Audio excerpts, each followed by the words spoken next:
This episode is sponsored by Smart Travel, a new podcast from NerdWallet. You know that one friend who always finds the best travel deals, picks the right cards, and somehow ends up in first class for the price of coach? How do they do that? Well, Smart Travel is like that friend, but in podcast form. They cover all things travel finance, like which travel cards earn their keep and which are just heavy, shiny metal, and planning group trips that won't ruin your budget or your friendships. So travel smarter and spend less. That's the key with help from NerdWallet. Follow Smart Travel wherever you get your podcasts. Armchair-Explorer is a part of the Voyescape podcast network. Check out all of their shows from around the world at voyescape.com. Hey guys, welcome to the Armchair Explorer, where the world's greatest adventurers tell their best story from the road. I'm Aaron Miller, I'm a travel writer, and this episode is for all you powderheads out there. We're about to go heli-skiing in Alaska with an Olympic gold medalist. Are you ready to carve up some turns? Yeah, me too. Let's go.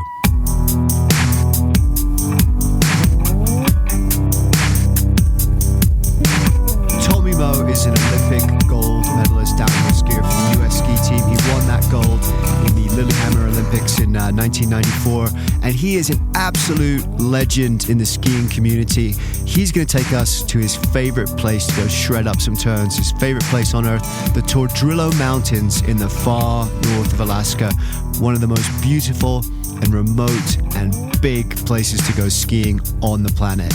But that's not all.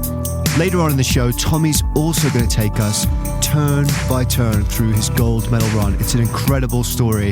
I loved listening to him tell this story. It was so exciting to hear what it feels like to go 75 miles an hour down a steep, icy slope. I really think you're going to like this one. Let's get going. But first, and super quickly, just a few reminders. If you want to book this trip or any of the trips that you hear about on this show, you can through our website, armchair-explorer.com. We have loads of stuff up there. We are building a community here of people that love adventure, that love exploring the world and want to celebrate this beautiful planet by just jumping straight in. If that sounds like you, welcome. We're going to get on well. I'm looking forward to hanging out. And you are in for a treat today because Tommy is about to take us on an awesome adventure. Let's get ready. We're about to go skiing with an Olympic gold medalist.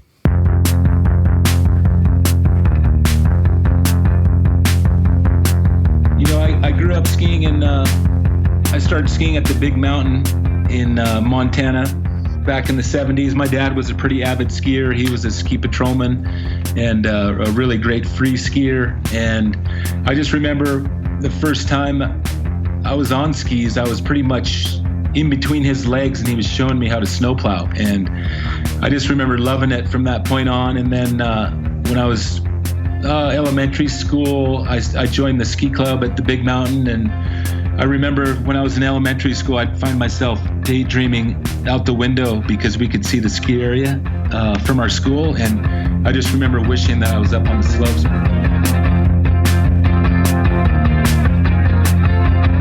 I started racing in Montana, and then I made it to the junior Olympic level. And I won when I was pretty young at an early age. I won some junior events, and then I made the national team when I was 16 years old in Colorado. I was at the U.S. National Championships at Copper Mountain, and I was at the back of the starting order, and I wasn't really expected to do all that well, but I remember I had a pretty good run in the downhill, and I kind of surprised everybody at the race because usually after the 30 or 40 people go down, the race is over. But I think I was bib 70, and I came down and got 5th place in the U.S. National Downhill, and then pretty much from that point on, I was they named me to the U.S. ski team when I was 16, and I started racing World Cup when I was 17 years old. I remember racing at the Europa Cup level and also on the World Cup level when I was 17 years old. So I got thrown to the wolves at a young age, and it was an invaluable experience for me. Yeah, Yeah, thrown into the wolves is a really good description, because to be skiing for the US team at 16 years old is crazy. Doing World Cups at 17, Tommy is a crazy talent, and a lot of that comes from the way he gets his mindset right. He talks a lot about something called flow, which is a state of mind that many top athletes report, where the world just disappears and all there is you and the mountain whizzing past at 75 miles an hour. It's a really fascinating phenomenon, and it's something that I think that we can take into our own lives too. And Tommy's going to give us some tips about how to do that, how to take that state of flow, how to get there, and how to take that into our own adventures and our own lives too. But for now, we're going to go to Alaska, because this is where Tommy does most of his big backcountry stuff. He was born in Montana, but he moved to Alaska as a teenager. He learned and did a lot of his top-level skiing there. And today he splits his time between Jackson Hole, Wyoming, where he works as a ski guide, and the Tordrillo Mountains of Alaska, where he owns the Tordrillo Mountain Lodge and takes guests up on these crazy, epic bucket list trips to these beautiful, untouched, pristine mountains. But in fact, there's a good story about how he found the lodge, because he was with a bunch of buddies soon after that he'd won that gold medal in 1994. And they were on a rafting trip down the Squentin River, really in the middle of nowhere, and just came across these beautiful, pristine mountains that no one had ever skied before, and thought, we have got to ski those. We actually were on a hunting trip, so we were hunting some Dall sheep and some caribou, and kind of doing a reconnaissance trip in the area. And I guess when we were about 4 or 5 days into the river trip, we came around this one corner and just looked up at the mountain range, and we were just blown away by the sheer mass of the mountains and some of the glaciers, and it just looked really good for skiing. So I think that was the fall of '97 we did that trip. And then in 1998 we started a ski trip out there with a few friends. We just kind of all chipped in and leased a helicopter and did a recon trip. It was really just exhilarating to actually be lifted off from the lodge all the way up to 6,000 feet, and then be up on these glaciers skiing down these runs. And we were pretty much in disbelief at the amount of terrain that was up there. So, we started in one area, actually in the northern part of the Tordrillos, and we named it Valley of the Goods. Well, if you're into big mountains and fresh powder and steep lines and just pristine, pure white wilderness all around, Valley of the Goods is selling it a little short. This is Valley of the Gods.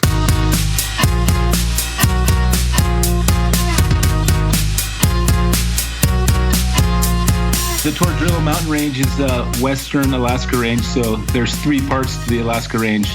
Central, which is Denali, and Mount Foraker, and some of the higher peaks of North America. And then the eastern side kind of borders up to Wrangell St. Elias National Park. And then the western side is where the Tordrillo Mountain Lodge is located. And it's a range that's about 50 miles long by 20 miles wide, with some of the peaks go up to 12,000 feet, and some of the glaciers are up to 28 miles long. So there's huge valley glaciers and alpine glaciers, and it's just a real majestic range, pretty raw. The geology is at work there. It's just a lot of granite, and there's a lot of steep mountains with really aesthetic ski runs, and there's even some rock climbing if you're into rock climbing up there, and glacier hiking, and it's really, really a majestic range. The heli-skiing and some of the backcountry experience that's happening now, it seems like people are really enjoying it, just because there's that freedom that you have where there's no grooming. You're pretty much picking your lines down the mountain and making your own choices. So it's pretty much you accept the adherent risks when you go up in the mountains. And for the ultimate, I think, alpine experience, if you really want to go and check that bucket list experience, I think Alaska or Canada is the place. And half of the fun of helicopter skiing is riding in the helicopter. So I just want to interject here because I thought me and helicopters were mortal enemies. That may be a story for another time, but basically if you can picture me on a helicopter flight over the Grand Canyon and realizing three things within about a second of taking off. Dramamine doesn't work. Always bring a paper bag with you in a helicopter flight, and vomiting doesn't get more spectacular than this. But, and this is a huge but, I was wrong, and I've made up with helicopters, because when I went to Alaska last year, I did a 45-minute flight on a helicopter, and it was the most spectacular thing I've ever experienced in my life. There are places in the world where civilization just hasn't reached there yet, and Alaska is like that. So much of Alaska is like that. As we flew from Anchorage towards Denali National Park and the big mountain itself, we were just flying over these sort of desolate white wastelands, and the sunshine was just sparkling this Alaskan winter like frozen diamonds all around. We saw tracks of moose, we saw coyotes and wolverines, and it was just the most incredible, wild and beautiful view I've ever seen. So I agree with Tommy there. The helicopter flight is part of the adventure and part of the fun, but seeing is one thing. Skiing into that view is something else altogether, and oftentimes that is a run that no one has ever skied before. For us in the Tordrillos, we have a map that we've penciled in lines that we've named over the past 20 years. So for us, we have a bunch of runs that we've penciled in that don't have names, but each year when I go back, it seems like I find different variations to certain drainages or basins and connect the dots to where you usually find something new and exciting. And we have a run in the Tordrillos called Manhattan, and it pretty much resembles skyscrapers in New York City, because it's a couloir that goes down and it's 40 degrees, kind of a bucket list type run, because it's pretty famous, and it just has that really cool aesthetic feel that you're in this little tight couloir, and it's all in an area we call the curtain, and it's kind of like a curtain where you open it up and all of a sudden there's like 10 different couloirs that are, I'd say they're 1,500 to 2,000 feet long, and it's just a really special place. The most intimidating thing about that run is actually the landing in the helicopter, because when you fly into it, you don't land on the tippy top of the ridge. You land just below the ridge, I'd say about 200 vertical feet, and there's this little landing zone that's just a perfect little ridge, and the helicopter comes in, and it almost looks like you're going to fly right into the cliff, but the pilots are really steady and they come in really slow, and they land it just ever so gently on this ridge, and they keep the power on because they can't really set the skids down in this place because it's pretty narrow. And anyway, they keep the power on, so when you land, if I'm guiding, I open the door and then I climb out, and then I open the door for the guests and I have them climb out. And it's a little bit intimidating just because the helicopter is fairly noisy and the wind's blowing and you're on this kind of steep landing zone. And anyway, I unload the skis as quick as I can, and then shut the doors on the helicopter, and then give the pilot a thumbs up. And then once he takes off, all the guests can look down the couloir. And I think there's a fair amount of intimidation. Once you're at the top, though, and you look down, it's just amazing because it's so narrow. I'd say it's probably 5 to 10 meters wide, and it goes for about 500 or 600 feet before it opens up into this apron. And once you click into your skis, and usually we have little talk about radios, and I explain to the guests what to expect. Follow my track. This, have each person ski one at a time, and then I'll ski to a safe zone, and then have the first person ski on down. So it's just an amazing run, and once I put a track in some of the couloirs in that area, I think the guests usually they ski right next to them, and they find fresh powder on the sides, and And it's just a crazy experience, because the second half it opens up. You kind of come through these cliff walls, and it opens up to a nice big apron, and then you ski this nice open field all the way down to the glacier to pretty much the flats, and then you look back up what you skied, and it's quite an accomplishment for mere mortals that have never skied a real trophy line like that.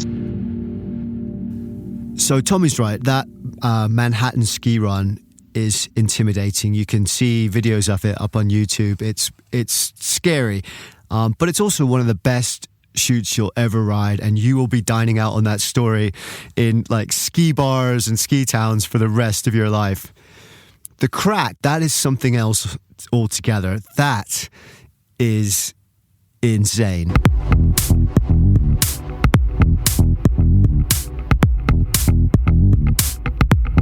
A few years ago, Cody Townsend skied an adjacent couloir to it, and he named it the crack. So it's this it's the one where he dropped in, and it got like 3 million hits on YouTube. And so he pretty much dropped into a run right next to Manhattan, and he had to straight run it, and it was so narrow that all he could do was go straight. So I got to about 3 seconds of watching the footage of that on YouTube, and I'll put the link up to that in the show notes so you can check it out too. But 3 seconds in, and my heart was already racing. You know those water slides at the water park, the really, really scary ones that basically just drop you straight down? It looks like skiing one of those, but on ice, surrounded by rocky crags, thousands of feet high in the middle of nowhere. It is incredible and insane. There's definitely a lot of terrain in the Tordrillos that's pretty much a true big mountain experience, or we call them career lines. So there's a lot of ski terrain. We have one snowboarder that comes up and films in the Tordrillos, and his name is Travis Rice. He's a really famous snowboarder, and he loves coming up there. And last spring, he came up in April, and we had a really huge snowpack. So he came up and he did just that. He did some career lines. He did a bunch of terrain that nobody had ever skied, and he filmed it with a drone, and it's probably going to come out this fall. Okay, something else you have got to check out. Search up Travis Rice, The Art of Flight. I'll put the link in the show notes, and you can watch Travis Rice just shred up the Tordrillos to give you an idea of what this place is like. My favorite part, he actually jumps out of a helicopter, hits like a 30-degree slope, slams on down, an avalanche blows up behind him and just chases him down this steep mountain slope. And is he, panicking? No, the guy is doing 360s and 180s and all sorts of tricks while this kind of ocean, this tsunami of snow is just racing him down the mountain. It's incredible to see. I've had some near misses. In Alaska, I've seen some big avalanches happen.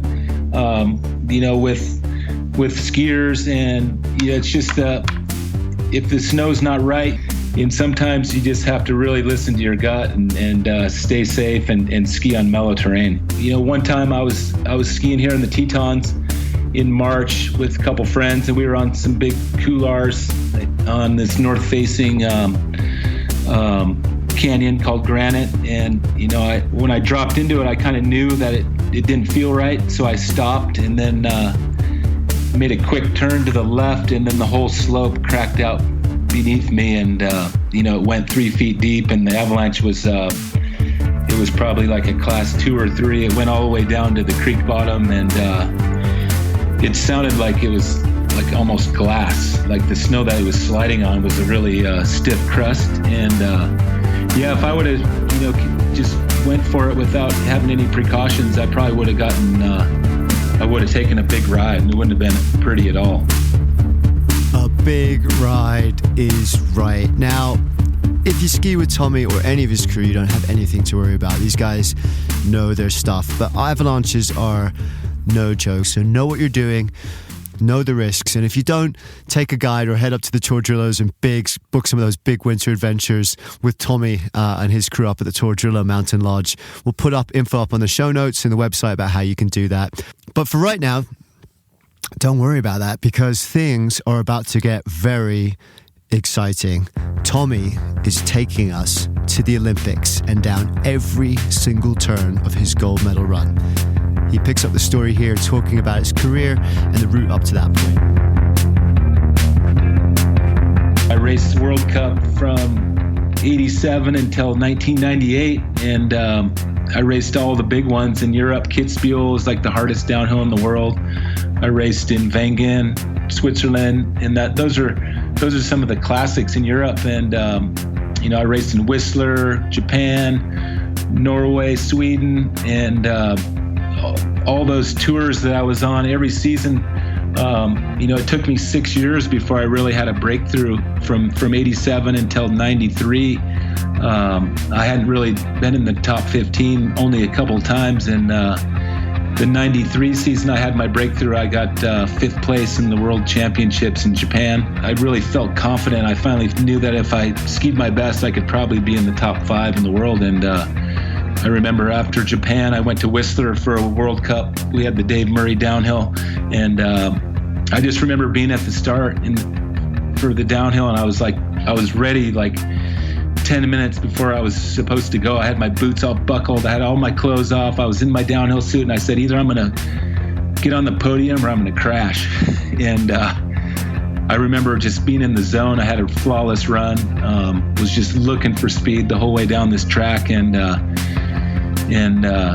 the downhill at Whistler is pretty much like a moto track. It just has a bunch of jumps and big fall-away turns and really awesome terrain. And I just remember being in the zone, and I came to the finish line and got second, and I was just so elated. I was like, finally, I podiumed in a World Cup, and it was just a huge breakthrough for me.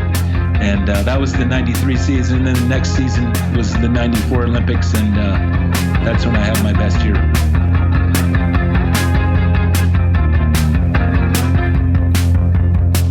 Best year is an understatement. Not only did he win the gold in the Lillehammer Olympics in Norway, 4 days later he also took silver in the Super G, the first American skier to win 2 medals at any Olympics. And then a few weeks later he took another World Cup Super G gold in Canada. It changed his life, but it started with a change of mental attitude, and that is what I find so fascinating about all this. When I had my best results on the World Cup and at the Olympics, it seemed like I had to be in a relaxed state of mind, because when you're at that level, you can't think about what place you're going to get or who you're going to beat. You just have to think about performing and executing the best you can when you're on the course, because it's almost like you're an autopilot. And in order to get into that zone, you have to really train your mind. You do a lot of visualization, so you memorize the course to a T, so you know exactly where every little jump and every little micro terrain feature is, and the direction off some of the blind rollers. So for me, when I had my best results, I just remember being super confident. I just trusted myself that I knew that I was going to do well, and I didn't really care about who I was going to beat or what place I was going to get. I just had to really focus on that performance, which was the mental aspect, which was skiing the best that I could. And when I had that breakthrough in Whistler, I just remember not thinking about anything. It was almost like I was just looking for speed. And to explain to non-racers, it's pretty much like being your own race car. When you're on that track, you're pretty much just have the accelerator pressed to the floor the whole time. If we can visualize our success, if we can dream up the person that we want to be, if we can shut down all distractions and just be in the present moment, if we can regulate our emotions and get them to work for us and enter that kind of Zen mindful state where we are limiting our stress and our nerves, and we are just grateful and present in the fact that we're doing a sport and a skill and an activity that we love, then we enter that magic frame of mind, the flow state where there are no distractions, there is no fear. There is just pure, undivided attention on the task at hand. And you know, Tommy talks about it like an out-of-body experience where everything is in slow motion. And that's exactly what it is. And you can get that with sports, but you can also get that in other areas of your life, whether that's adventure sports like skiing or rock climbing or mountain biking, or just playing music or creating art or writing. Or it's a state of mind that we should try and find and embrace, because if we do, it's like a superpower. When we leave our ego behind and exist solely in the moment, no thought of success or failure, no distractions, just pure mindful activity and gratefulness for that activity, we can do incredible things, including, if you're Tommy Moe, winning the gold medal when no one thought you could.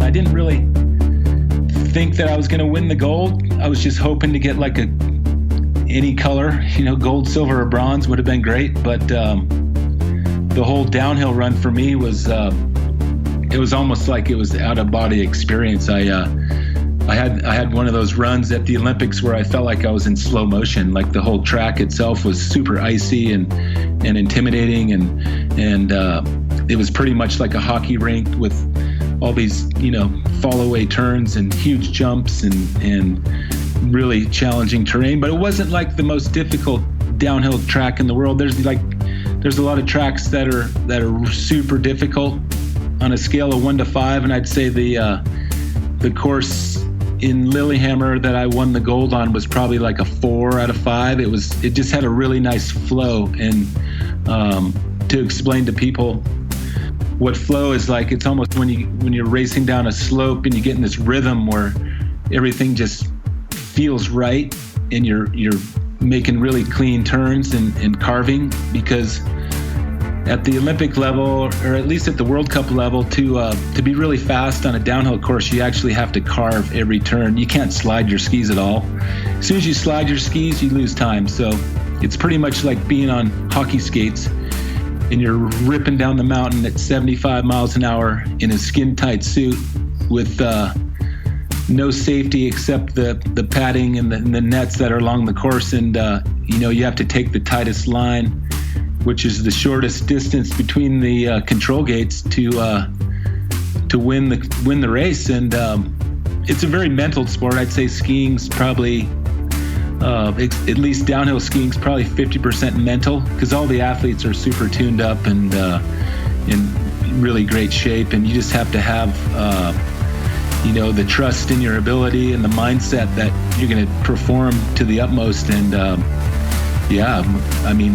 when I had that Olympic win in 94, I surprised myself and even the rest of the world.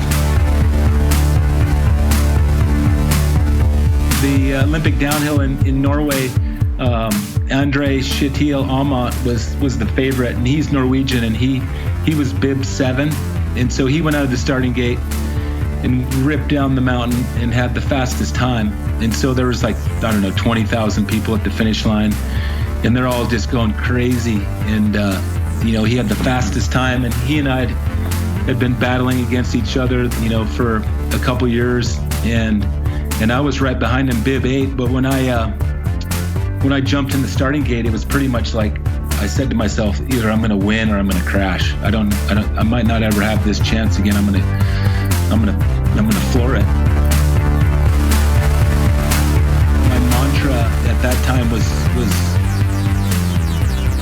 hands forward and outside ski, and those were like two little key points that kind of helped me focus on being really clean and looking for speed. But in the top section of the course, it was super icy, and I went out of the starting gate and held my line and got off the first section of the course, and I was 2/10 behind Aamodt. And then in the midsection, I went off one of the bigger jumps and had a great flight and landed, perfectly balanced. And then there was another kind of a left-handed turn that had a big jump in the middle of it. And when I came into that turn, I probably never could do it again, but I pre-jumped it, which was something that just happened. Like I lifted up the tail of my skis, and I landed inside everybody else's track. I could see everybody else's track was like 10 meters away, and I made up, I think, 4/10 in that section. So I had like a 2/10 lead going into the middle and the bottom sections, and in the bottom, the course kind of came out of the shadows and into the sunlight. And I just remember coming into the sunlight, and all I could see was just those gold frost, those frozen particles that float in the sky when it's really cold out. And I could see those in the sky, and I was like, this is good. I'm having a good run here. Things are working. And I maintained my line on the bottom and took a big flight off another jump. And when I came to the finish line, I knew that I had a good run. And I didn't really look up at the scoreboard immediately. I went through the finish line and kind of slowed down, and then came to a stop. And then I looked at the board with the time on it, and it had number 1 fastest time. And I was just like, oh my God. I was like, yes. I kind of did like a little dance. I was so excited. And even to this day, I still watch it. Sometimes I'll show my Olympic run to guests at the lodge, up at TML, or sometimes I get invited to events, and I'll show my Olympic experience, and I show the run. And pretty much that day, I just outskied everybody. If I watch some of the other racers, they all had one mistake, and I didn't have any mistakes. And it was one of those days where everything lined up. And like a lot of times, athletes talk about the zone, when you get into a zone where, the baseball looks really big, or, they could watch the football, land right in their fingertips. And for me that day, it was just, everything was coming together, and I didn't really worry about what place I was going to get or who I was going to beat. I was just trying to perform at my best. And I outskied everybody, and it's a very special day that I'll never forget. So I just watched Tommy's run, and it's amazing. You can watch it on YouTube. I'll put the link in the show notes. It's just a perfect run. You can see that every jump that he does is so balanced. He's just like carving and flowing turns. He looks so relaxed. It looks so effortless. And so I asked him afterwards, what's the secret? How do you find that zone? How do you have that out-of-body experience on the mountain? And this is what he said.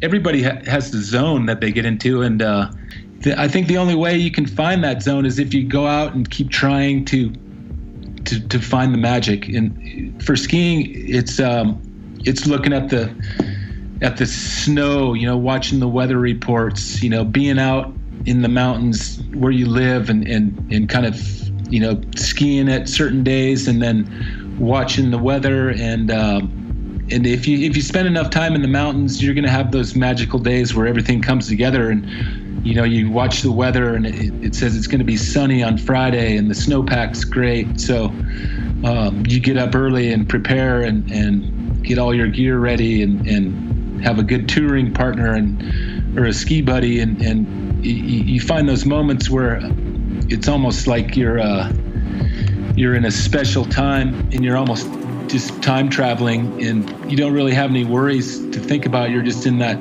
special time where skiing is magic. You have these 2 skis on your feet where you're able to cover vast distances in a short time, and you just have to be looking for it, though. It's not going to fall in your lap. You have to work for it. And I think in my career anyway, I've had some of my best days because I prepared for them, and I knew what to expect when I was out there, and I was thinking outside the box too. A lot of times people just follow each other and do a lot of the same things, and if you're willing to pay the price and prepare mentally and physically for those sports that you love, you're going to have some magical days. Well, that's great advice. And I, for one, am stoked to get out and do some skiing. I hope you are too. Thank you so much, Tommy. Thank you for taking us on this amazing adventure from the backcountry of the Tordrillos to the gold medal run of the Olympics. It's been awesome. You can connect with Tommy on Instagram at TommyMo, or head over to TordrilloMountainLodge.com to see how you can book some of that backcountry bucket list fun with the man himself. Big shout out also to my man Tristan Learmoth, who's the composer for today's music, going under the name of Peter Schlemmel. Check it out on Spotify. I will put all the details up on the show notes. Great tunes. Thank you, Tristan.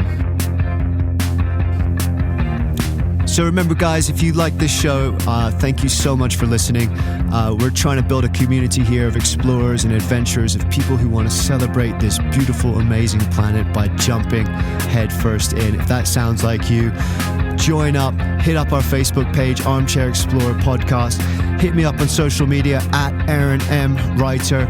Sign up for the newsletter, check out our website, book some adventures with us, but most importantly, come back again. We have so much amazing stuff coming up, including in the next episode, an actual astronaut talking about what it's like to do a spacewalk on the International Space Station.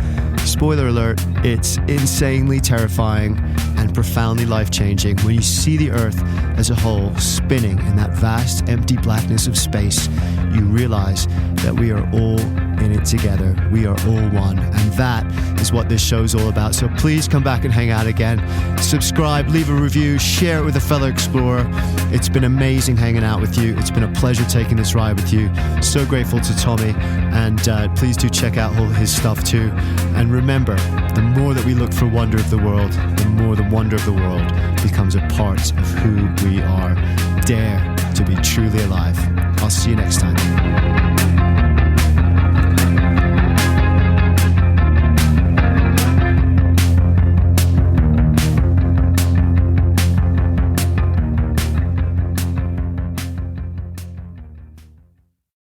Quick question. Do you want travel tips from people who have actually been there? Our show is co-hosted by Tim Johnson, an award-winning travel journalist who's been to more than 145 countries around the world. And I'm David Brody, the other co-host who's been travel podcasting for 20 years while traveling to 50-plus countries around the world. In about 10 or 20 minutes per show, we break down a destination with the kind of insight you usually only get from long guidebooks or hours of research. So if you want expert advice, zero fluff, and travel inspiration that you can actually use, search for Travel in 10 wherever you listen to podcasts, or you can also find us at boyescape.com. Hi, I'm Pauline Fromer, host of the Fromer's Travel Podcast. We post new episodes weekly, detailing the kinds of money-saving tips and cultural insights that will make your trips richer without making you significantly poorer. We do so by interviewing real travel experts like TV host Samantha Brown, Fromer's authors from around the globe, and such public figures as Free Solo's Alex Honnold. It's a fun travel party. I hope you can join us.